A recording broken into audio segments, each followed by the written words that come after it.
తిమోతికి రాసిన మొదటి పత్రిక 1వ అధ్యాయము 17వ వచనంలో ఇలా ఉన్నది.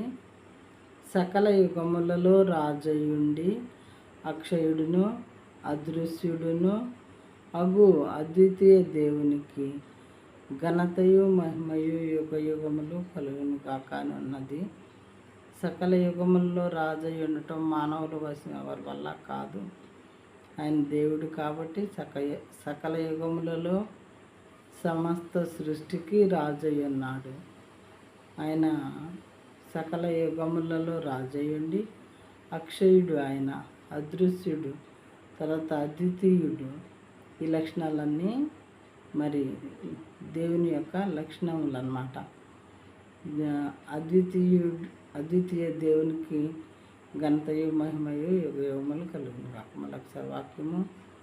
సకల యుగములలో రాజయుండి అక్షయుడును అదృశ్యుడును అద్వితీయుడు దేవునికి ఘనతయు మహిమయు యుగ యుగములు కలుగును గాక.